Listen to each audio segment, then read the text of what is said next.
Who here remembers the LEGO Systems samurai sets from back in the 90s? Well, I do. They were awesome. I never got around to getting all the sets when I was a kid at the time, but I did get a few, and I remember searching relentlessly for the rest over the years. Of course, more of them now are available online. But what I've been dreaming of now for a while is for LEGO to take a fresh approach to samurai-themed sets. No, not that Ninjago stuff, but more historical, real samurai stuff, you know. And I remember seeing the new architecture sets and thinking it would be really cool if they were to do a samurai castle set. Well, lo and behold, here we are. Just a few months ago, the Himeji Castle LEGO architecture set was announced, and I was able to finally get my hands on it just a few days ago when it was released. So I thought it would be fun to film myself building it, and in the meantime talk a bit about the history of the castle and what makes it one of the greatest original standing samurai castles that survives to this very day. No doubt the most iconic samurai castle within all of Japan. But also I just got back from a trip out of town and I thought this would be a bit of a extra fun video to get back in the swing of things before continuing on with the regularly scheduled content. So with that said, let's dive in and get building. This set comes in at 2,125 pieces total, making it easily one of the biggest LEGO sets I've built since I was a kid building large Star Wars sets. And although I wish the set itself was actually a bit bigger, I'm still happy with what it is as a nice display piece. Besides the fact that if they were to have made the castle any bigger or to scale for minifigures, it would have obviously been way too massive and pricey for a casual LEGO builder like myself. The instruction booklet for the set itself is also a really nice companion piece of its own, as the first few pages detail the history and majesty of the castle before diving into the actual instructions. Alright, so let's actually get into that history. What makes Himeji Castle so prominent, and why is it often seen today as the greatest samurai castle in Japan? Well, that's probably because it's the largest and most impressive original samurai castle. And that's also perhaps because the rest of the history of the castle isn't actually as fascinating. There were no great sieges laid against the castle, and it's not like it was built specifically by a famous lord. Rather, it was expanded slowly over time. If anything though, the best way to describe Himeji for what it would come to be would be to call it a symbol of authority. Now, the castle itself has been nicknamed the White Egret or Heron, a type of beautiful white bird due to its resemblance, soaring above the actual city of Himeji. Himeji Castle lies in what used to be Harima Province, now within modern-day Hyogo Prefecture. Yet before the Himeji Castle we know today existed, there was an older fort that had been built in the same spot, back as early as the 1300s. At this time, the castle seems to have just been called Himeyama, named after the mountain where it was positioned. For several hundred years, this mighty location was ruled over by the Akamatsu family. But eventually, by the 1540s, the castle came into the hands of the Kuroda. This eventually leads us to some 30 years later, where the castle, now under the governance of Kuroda Yoshitaka, otherwise known as Kuroda Kanbei, found himself caught between the mighty Mori clan of the west and the incoming tide of the Oda. The Oda armies marching west were pushing through the provinces and were coming upon Himeji. It was here where Kanbei would decide to align himself to the Oda and hand the castle over to the Oda general Hashiba Hideyoshi before suffering the consequences of resisting him. Hideyoshi would gladly accept the castle and come to use it as his base of operations in conducting the western campaigns. He would even begin to significantly remodel the castle, adding a new 3-story tower or tenshu.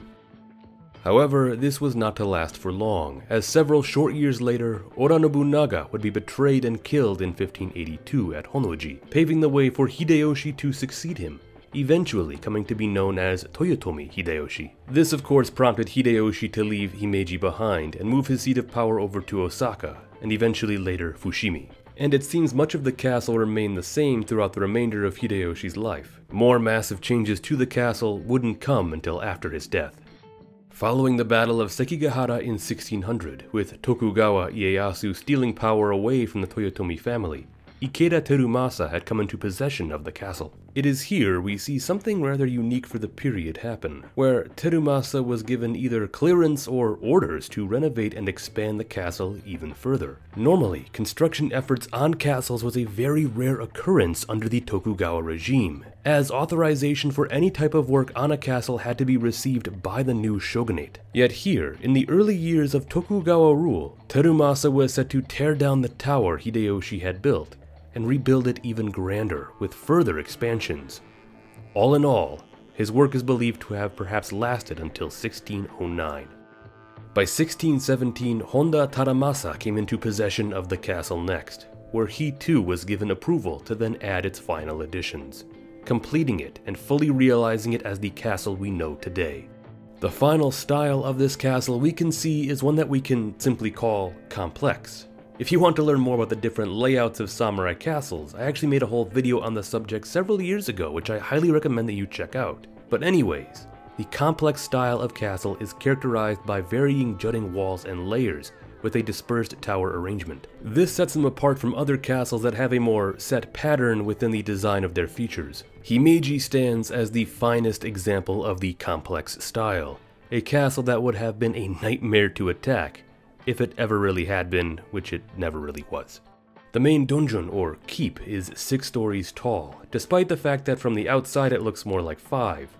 This makes the castle rise up to a total height of 46.4 meters or 152 feet above sea level. Altogether, these details come to make Himeji Castle the largest castle and original castle in Japan, being that many today are reproductions, all of which still smaller. Yet it should be noted that for a brief period in time, it was not the largest castle in Japan, as Edo Castle, the largest samurai castle in history, came to be built in 1636. At the seat of the Tokugawa shogunate. Sadly, Edo Castle came to be destroyed during the Great Fire of Meireki in 1657, allowing Himeji to once again emerge as the largest castle in the country. But going back to the expansions that were added, what was the reason behind the Tokugawa government being so willing to allow Himeji to continue to be expanded? Well, it was because of the fact that Himeji served as a pillar of shogunal authority. Even at that time, Himeji was one of the largest and most impressive castles in the country, and ever since the time of Hideyoshi had come to be seen as the gateway to the west, and thus acted as the power base from which the shogun's grip could be felt across the region. This served to keep the many other lords in line, in particular the Tozama daimyo, those outside the Tokugawa banner, many of whom had at one point sided against the Tokugawa at Sekigahara and were continually looked upon with suspicion. This is how the castle would remain throughout the Edo period. After the Meiji Restoration, there were several great scares that the castle might be demolished.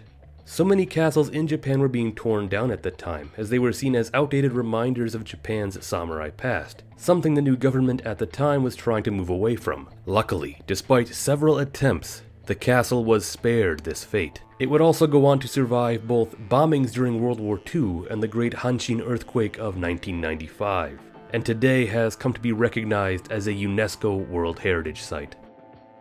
This was an awesome set to build. I've never really done a LEGO architecture set before, so this was really fun to put together. I love how all the details are shown through simple LEGO designs, which close up obviously look just like LEGOs, but at a distance really come together to look like the castle. I've heard a few complaints about this as well, as some people have said that the set doesn't look as detailed as it could have been, but I don't know. I think for what it is, it still looks pretty cool. All the walls, paths, corridors, gates, and towers come together really nicely in their own LEGO way, and I'm going to very much enjoy finding a place to show this off in my home. But with that said, have you had a chance to check out the new LEGO Himeji Castle yet? Also, what other castles would you love to see LEGO make if they were to do more? Let me know in the comments below. And as always, thank you for watching, and don't forget to like, subscribe, and ring that notification bell if you enjoyed this video and found it to be most interesting and informative.